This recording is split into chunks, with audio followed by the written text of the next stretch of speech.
ভারত সেরা ফুটবলার রবি হাঁসদাকে বিশেষ সংবর্ধনা জানালো ভাতার বালাজি ডায়াগনস্টিক। রবি হাঁসদা সন্তোষ ট্রফি জয়ের নায়ক। মঙ্গলকোটের মুশারু গ্রামে ফেরার পর ফুটবল ট্রফি ফুল দিয়ে তাঁকে বিশেষ সংবর্ধনায় ভরিয়ে দেয় মানুষ। সপরিবার স্ত্রী, কন্যা এবং মাকে একসঙ্গে পেয়ে আনন্দে ভরে ওঠে ভাতারের অলিগলি। ওটার একটা খেলার মধ্যে একটা ধৈর্য দরকার।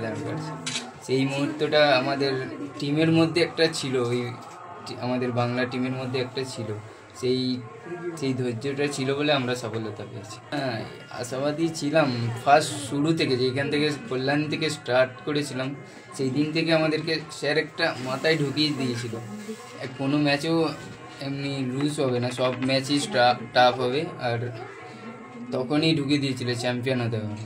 বছরের শেষ দিনে চ্যাম্পিয়ন হওয়ার পর এই দিনটা আমার, এই লাস্ট বছরের এই দিনটা আমার জন্য খুব লাকি।